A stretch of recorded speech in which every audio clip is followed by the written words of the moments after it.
It's not, right.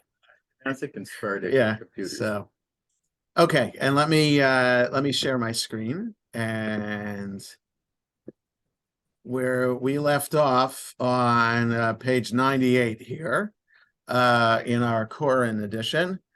Baruch atah Adonai Eloheinu melech haolam shekidshanu b'mitzvotav v'tzivanu la'asok b'divrei Torah. And it's 19a of Avodah Zarah.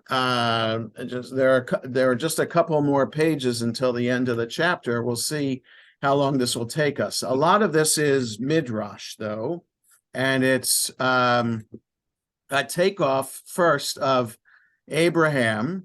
So the last time we met was a couple weeks ago, because last Sunday I had this conference that I attended in DC, which will be a topic for Jews in the News tomorrow.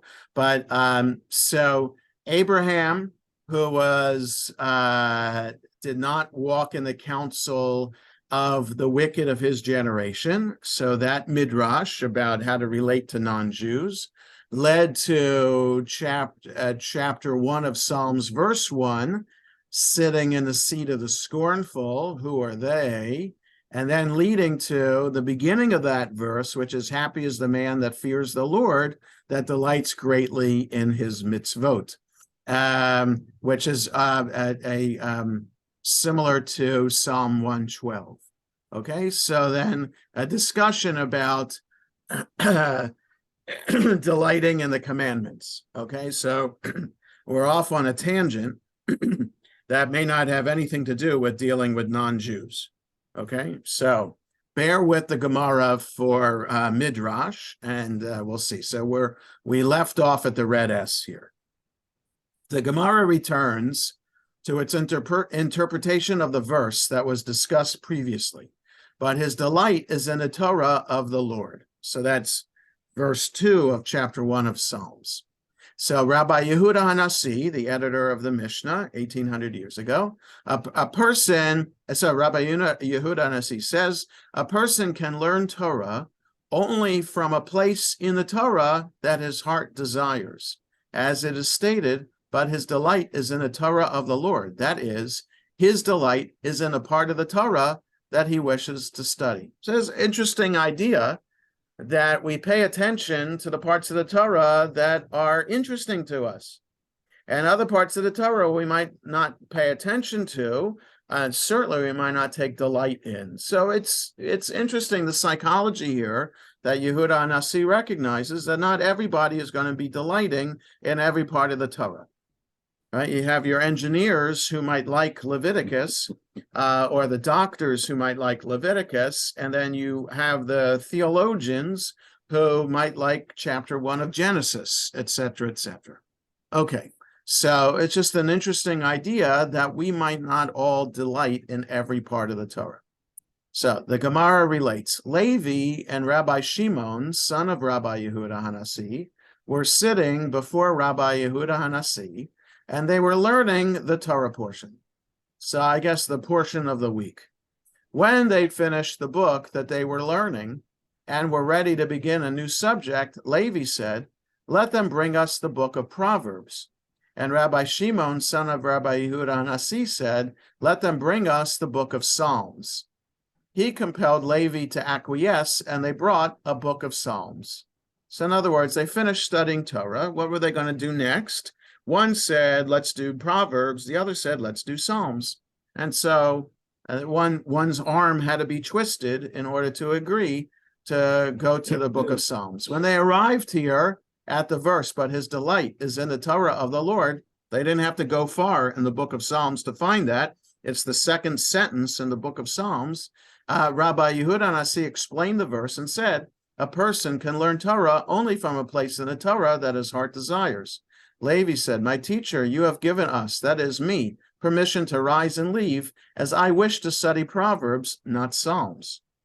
Okay, so in other words, Yehuda Hanassi's teaching comes to a practical story in which a student says, you know what, I'm not into this section right now. I'm going to get up and go and study something else.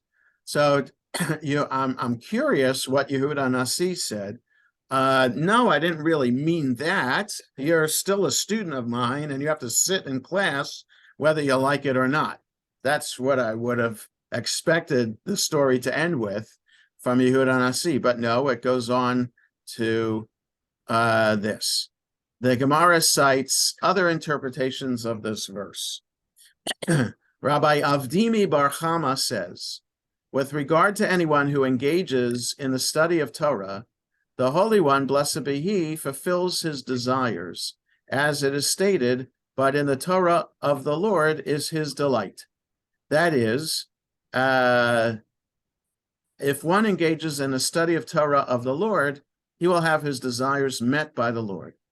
Rava says, in accordance with the statement of Rabbi Yehuda Nasi, a person should always learn Torah from a place in the Torah that his heart desires, as it is stated, but his delight is in the Torah of the Lord. So in other words, there are two different interpretations of the verse that are at odds here. One is Rava, who's stating in the opinion of Yehuda Nasi what we just learned, that you should study only the section of Torah that your heart desires, whereas the other is suggesting whatever we're studying will bring delight to the Lord. So it's not about our delight, but it's about God's delight. And when we study, we are bringing joy to God. So, and Rava also says, with regard to this verse, initially, the Torah is called by the name of the Holy One, blessed be He, but ultimately it is called by the name of the one who studies it. As it is first stated, his delight is in the Torah of the Lord. And in the continuation of the verse, it states, and in his Torah, he meditates day and night. This teaches that through study, one acquires ownership, as it were, of the Torah.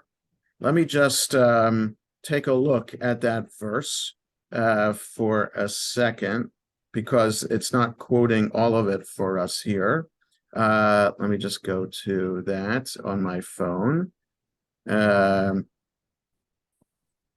Right. Happy is the man who does not walk in the counsel of the wicked, nor stands in the way of sinners, nor sits in the seat of the scorners, but whose delight is in the Torah of the Lord, and in his Torah he meditates day and night. Right. Okay. So that's the verse. Whose Torah is in, whose delight is in the Torah of the Lord. So the Torah is God's Torah, and then the semicolon, according to this translation, and in his Torah, the his is a small h. So it means the person studying Torah, that it's his Torah, he meditates day and night. So the more you study Torah, the more it becomes yours. Okay, so this teaches that through Torah study, one acquires ownership, as it were, of the Torah, right? So the more you study, the more the Torah is yours. And Rava says, in reference to this verse, a person must always study Torah and gain a broad knowledge of it, and only then may he analyze and delve into it. As it is stated, his delight is in the Torah of the Lord, meaning that he studies the Torah on a basic level, and only afterward does the verse state, and in his Torah he meditates, that is, he analyzes it. So another idea from this verse is the more you study, the deeper that you can get into it in terms of the levels of Torah study that you're doing. For the rabbis, there are different designated levels of Torah study. I think I've mentioned this before. There's a word in Hebrew which is I think from the Persian, which became Hebrew, the word pardes, which means orchard. But pardes is also understood by the rabbis as an abbreviation for the 4 different levels of Torah study. There's the pei of pardes is pshat, simple kind of contextual meaning of words of the verse. Resh of pardes is remez, some kind of meaning that you're getting from this verse, maybe from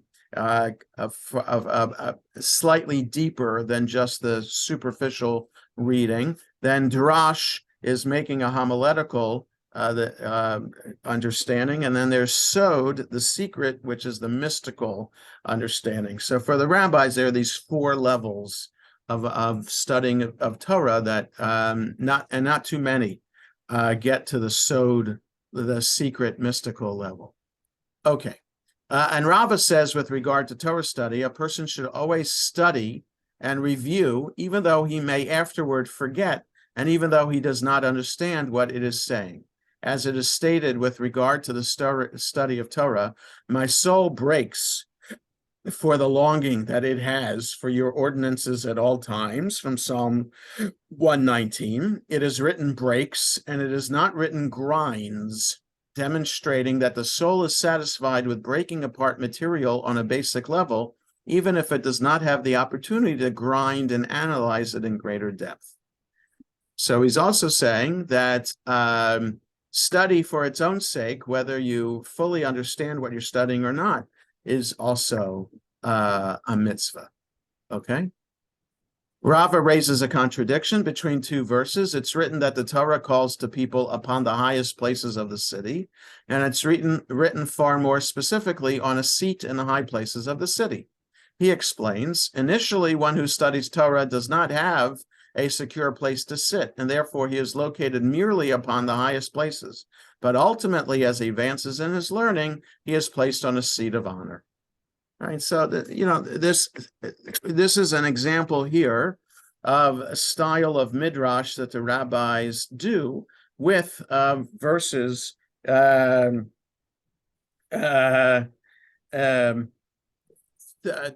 what the rabbis do with verses from other books of the Bible, and making some connections here to teach a homiletical point. So they have Proverbs chapter 9, verse 3, followed by Proverbs 9:14. That chapter should make logical sense, and here's how Rava is making sense of it. The more we study, the more we have a prominent seat of honor. The Gemara mentions a similar contradiction. It is written with regard to the Torah in the top of high places, and it is written in the continuation of the verse that the Torah is by the path. This contradiction is resolved as follows. Initially, a person studies Torah in a private location in the top of high places, but ultimately he'll spread his knowledge by the path in the public realm. All right, the more we study, the more we can make it public. Ula raises a contradiction with regard to the following verse. It's written, drink waters out of your own cistern.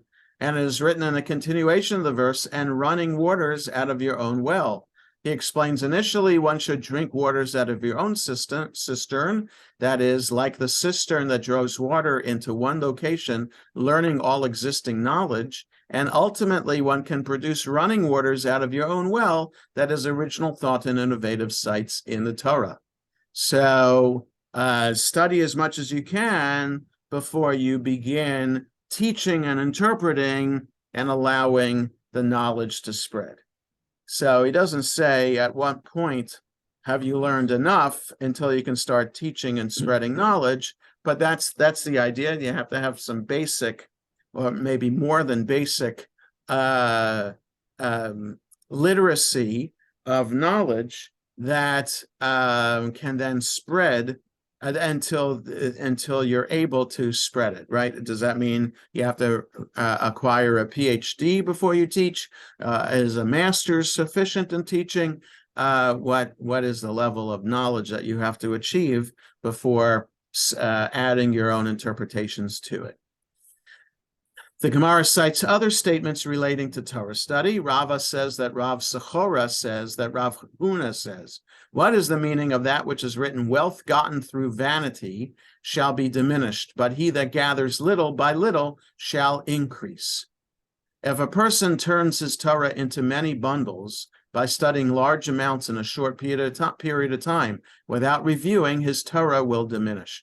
But if he gathers his knowledge little by little by studying slowly and reviewing, his knowledge shall increase. So wealth gotten through vanity, hevel is the word here. So he's taking hevel with a hey, and if you can look at the letter, if you can in your mind's eye see what the block letter hey looks like, you know that it's not much to make a hey into a chet, right? So, and often for midrash's sake, rabbis will change the hey, right? So this is the letter hey. All you have to do to make it a chet is finish this line to go up here, right? So scribal errors might have been common between the letter hey and the letter chet, okay?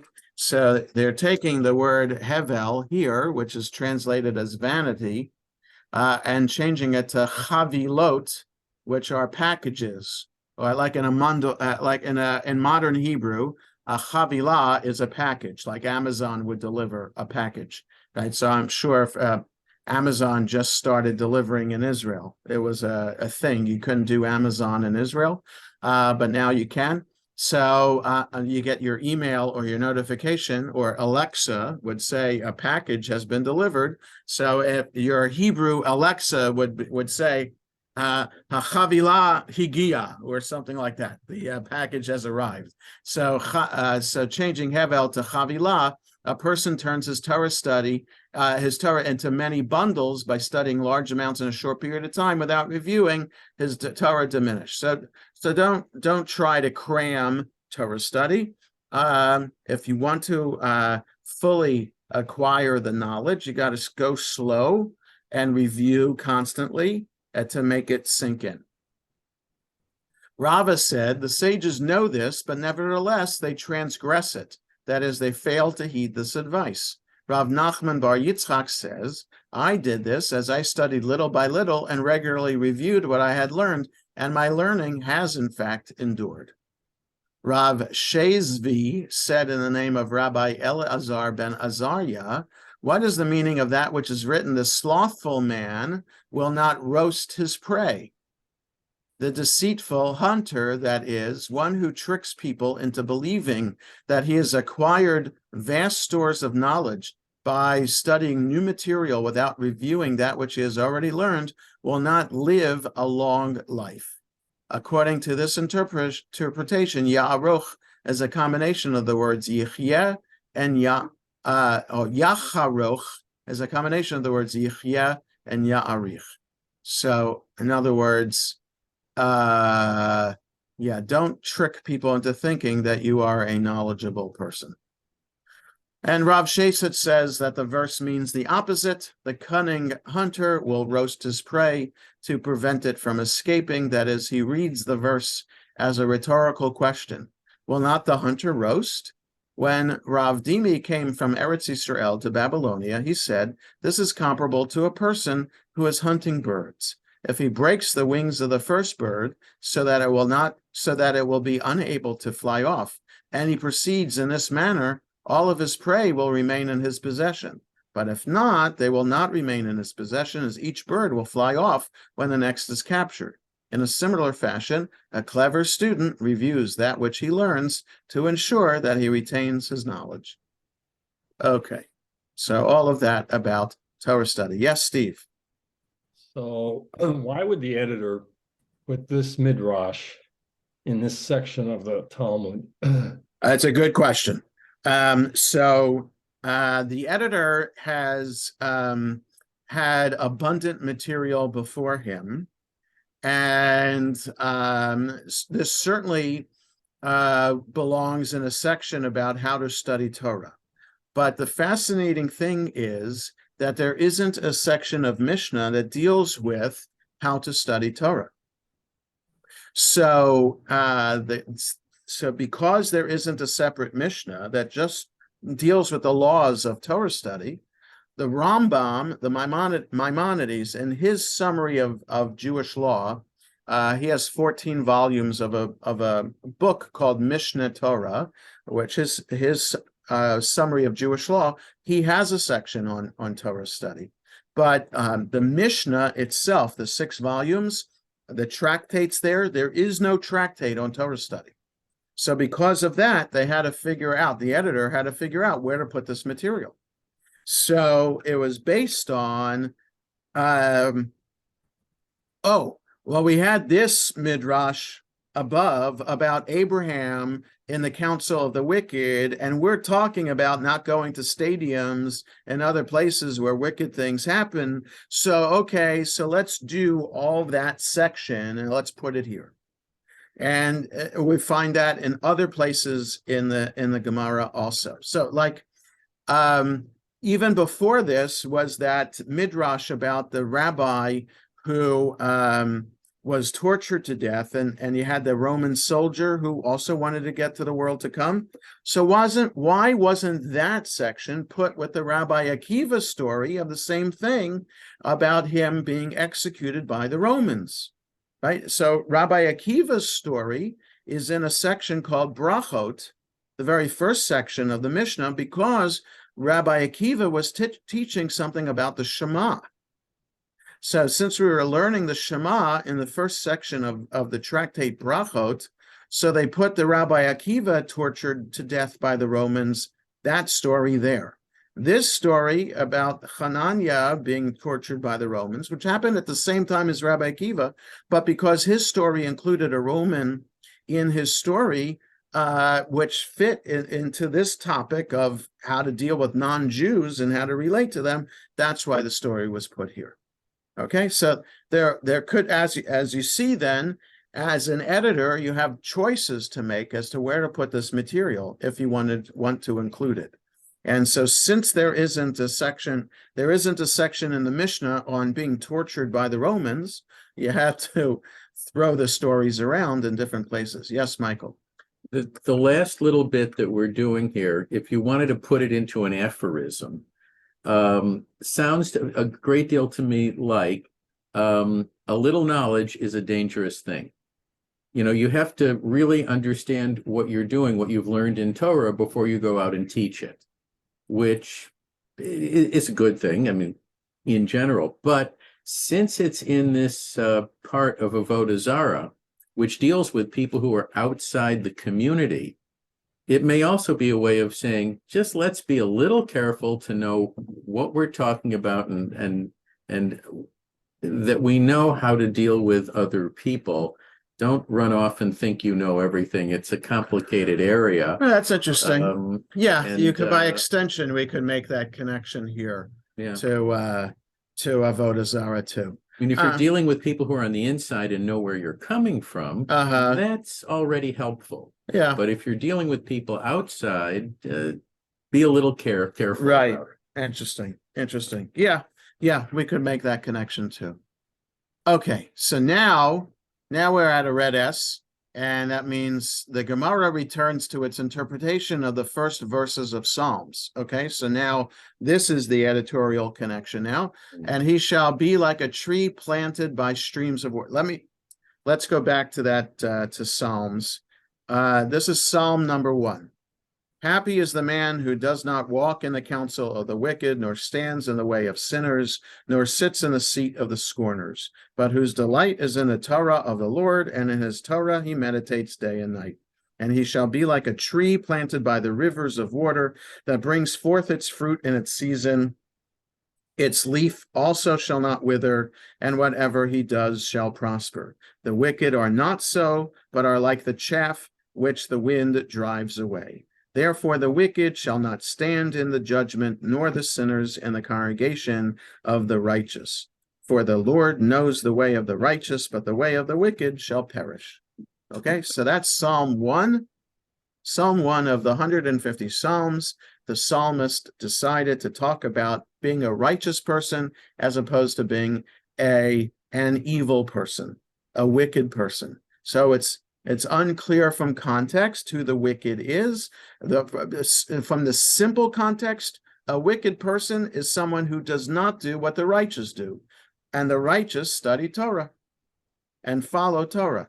Okay, so a wicked person, according to the Psalms, just a plain reading of the text, is someone who does not study Torah.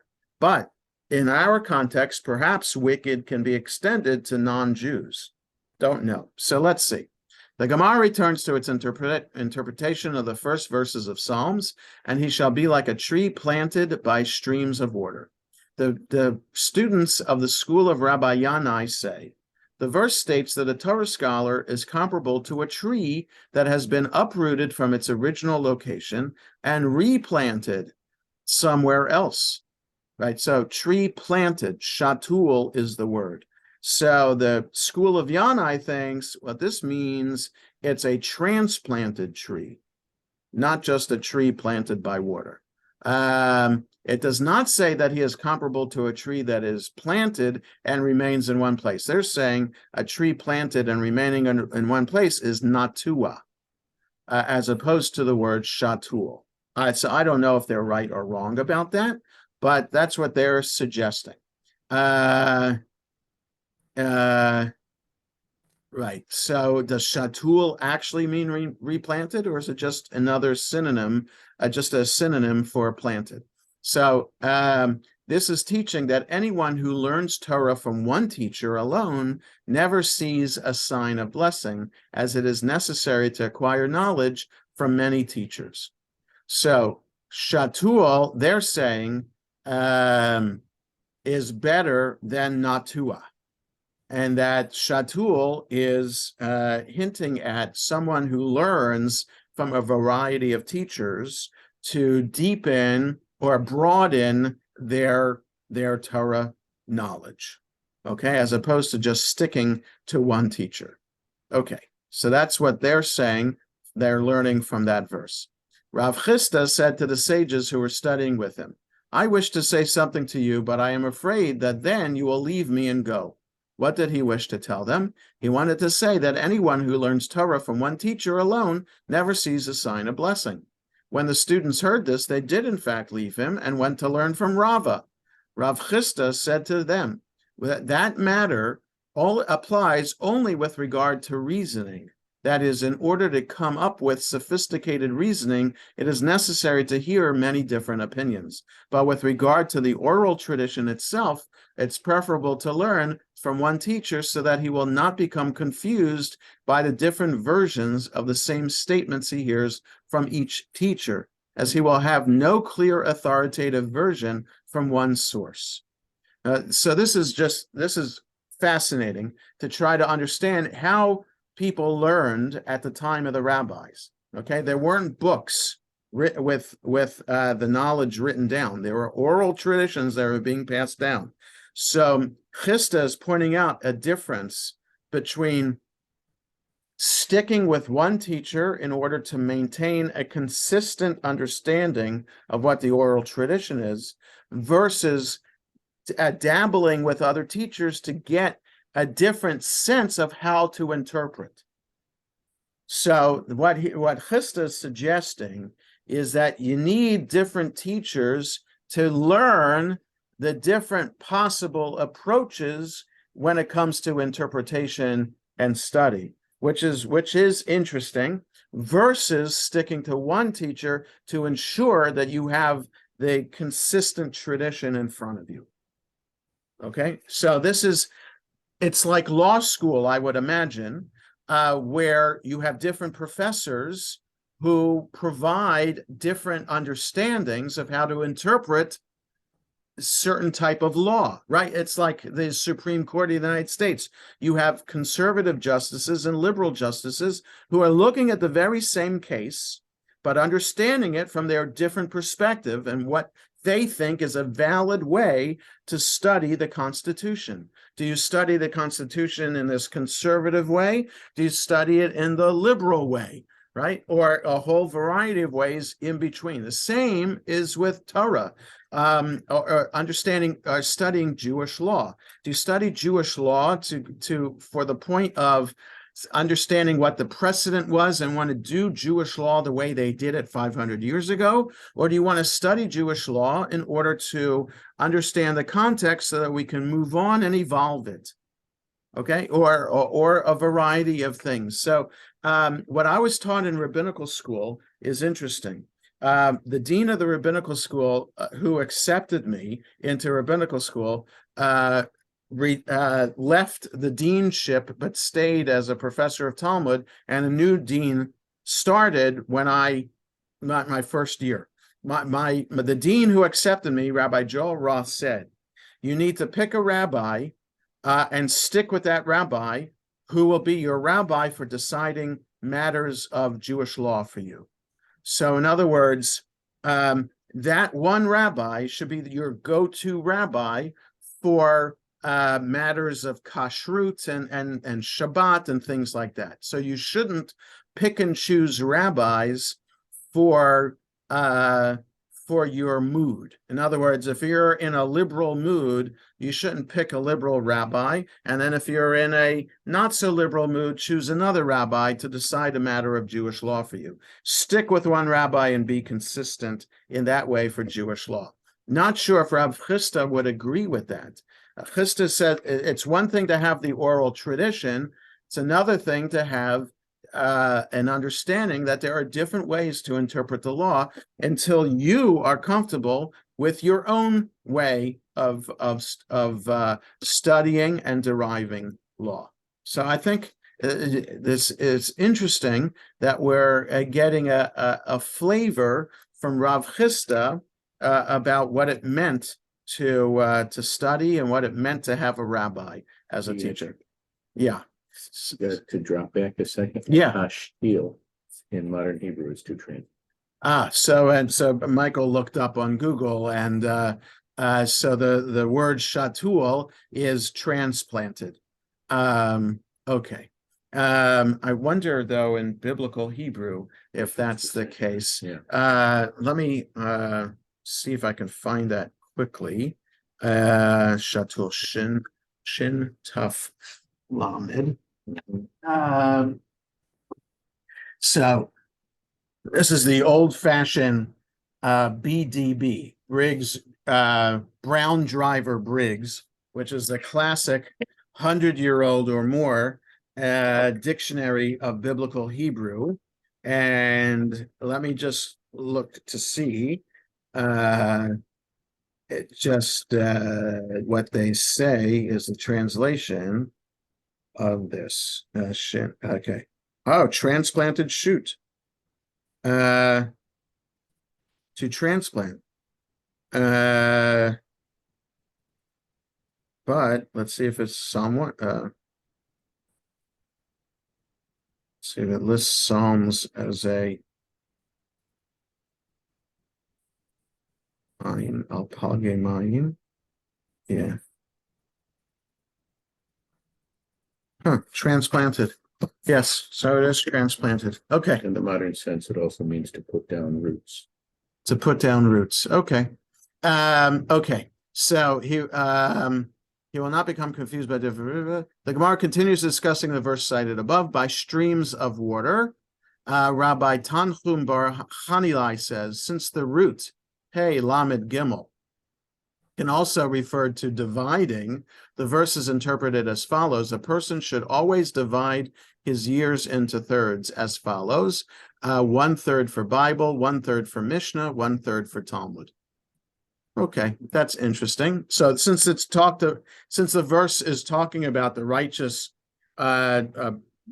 being planted by rivers of water, that's the old translation here in the English. Since palgay, streams of water, rivers of water, can also mean divisions of water, divisions into three. So that's how we should study Bible, Mishnah, Talmud every year in thirds.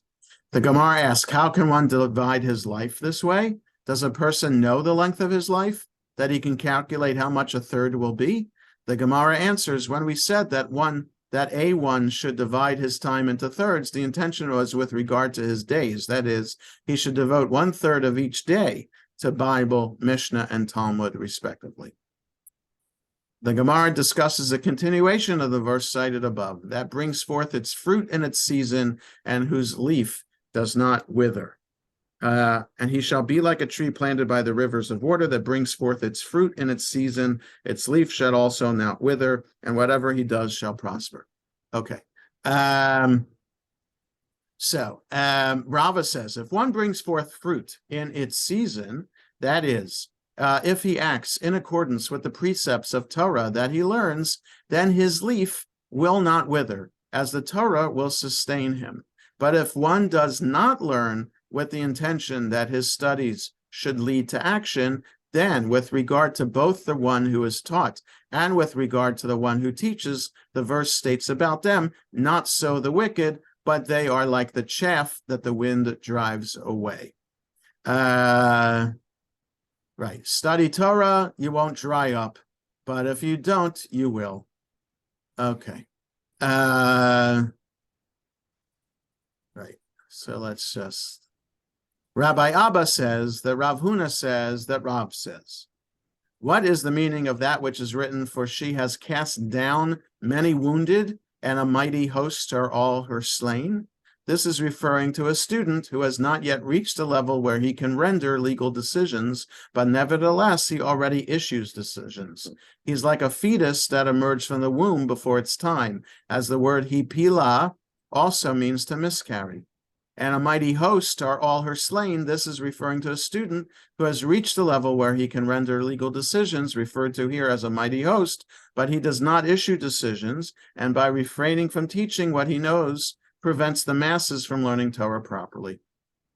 Right? So if you have knowledge to teach, you need to do so. If you have knowledge to make legal decisions, you are obligated to do so, because otherwise you're wasting your knowledge and in the process figuratively killing people by not sharing your knowledge.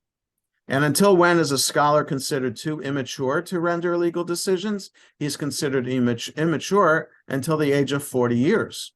The Gemara asks, but didn't Rava issue legal decisions before that age? The Gemara answers, there it is permitted, as in Rava's case, they are equal. That is, if one has achieved a level of knowledge that is equivalent to that of the foremost scholar in his city, he's permitted to render decisions even before reaching the age of 40. The Gemara cites another discussion with regard to the aforementioned verse, and whose leaf does not wither. Rav Acha bar Ada says that Rav says, and some say that it was Rav Acha bar Abba who says that Rav Hamnuna says that Rav says. One should know that even the ordinary conversation of Torah scholars require analysis, as it is stated, and whose leaf does not wither. This teaches that when the ordinary conversation of a Torah scholar, which is comparable to the leaves of a tree, has great significance like the actual fruit of the tree. Right? So the average conversation of a Torah scholar is like the leaf of a tree, even more so than the fruit.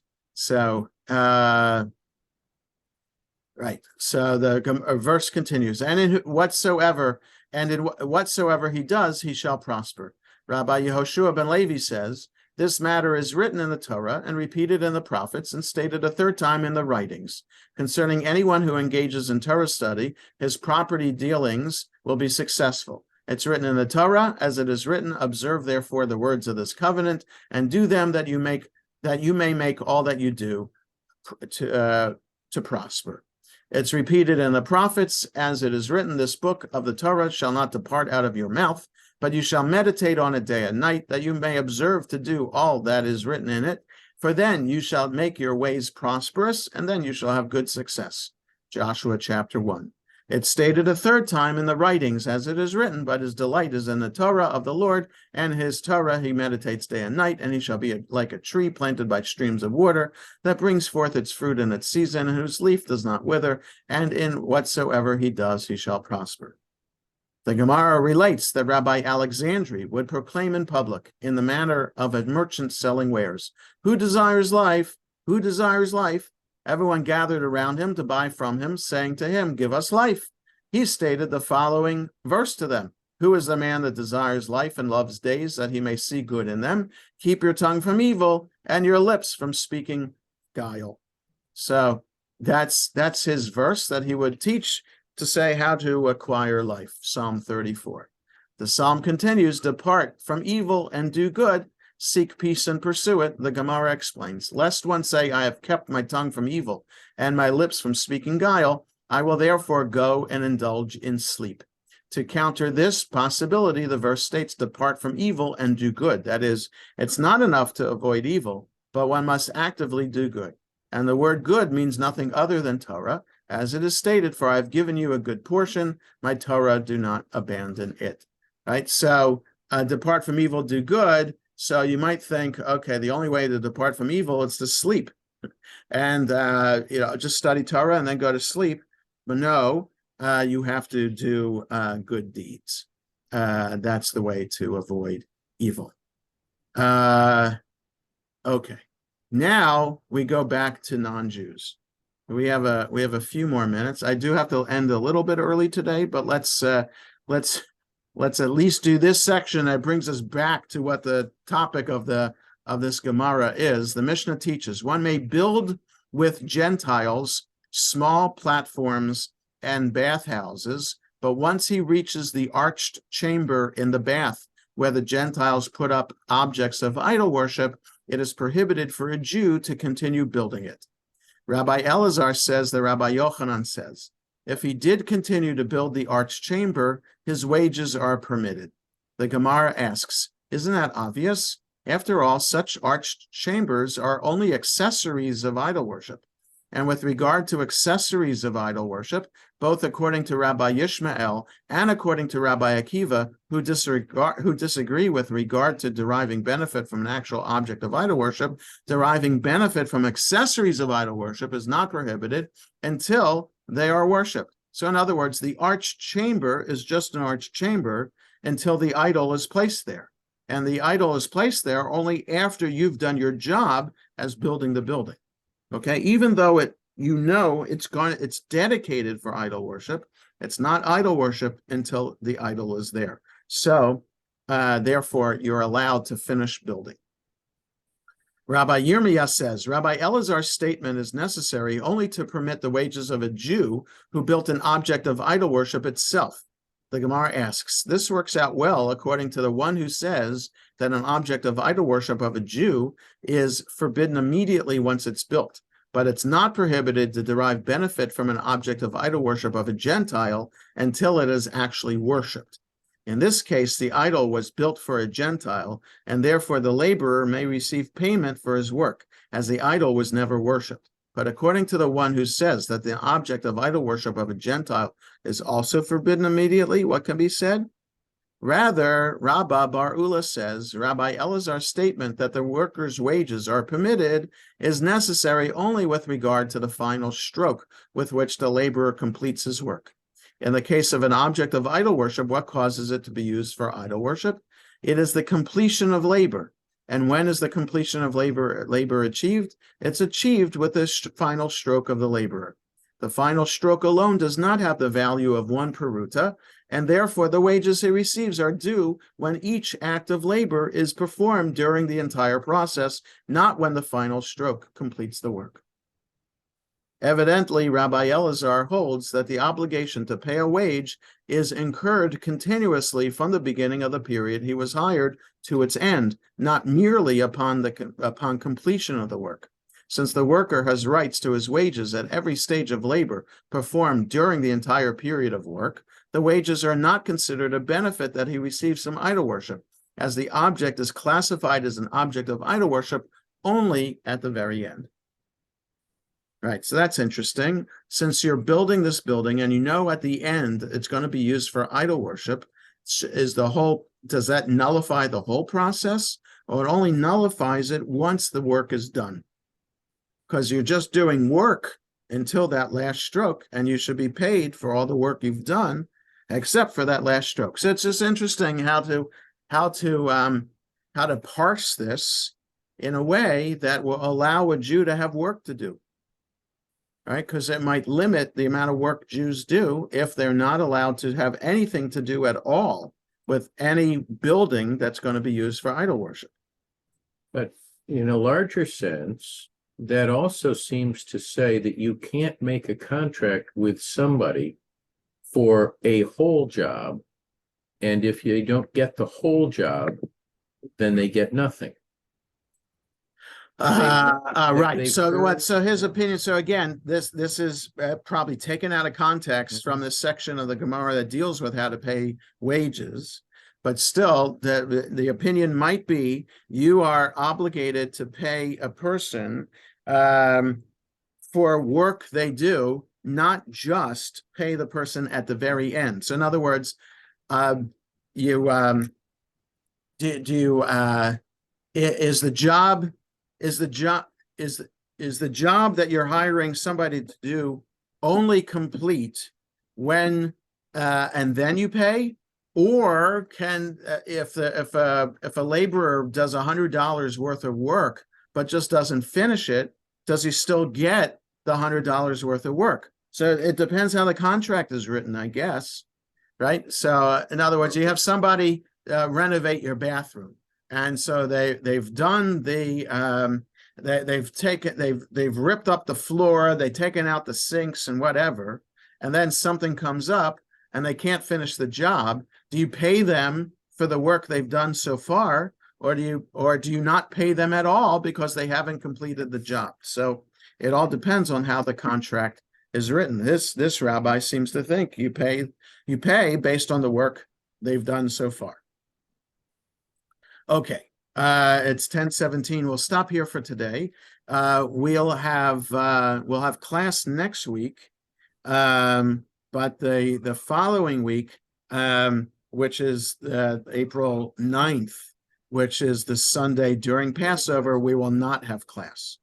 Okay, so next week we're on, the following week we're off.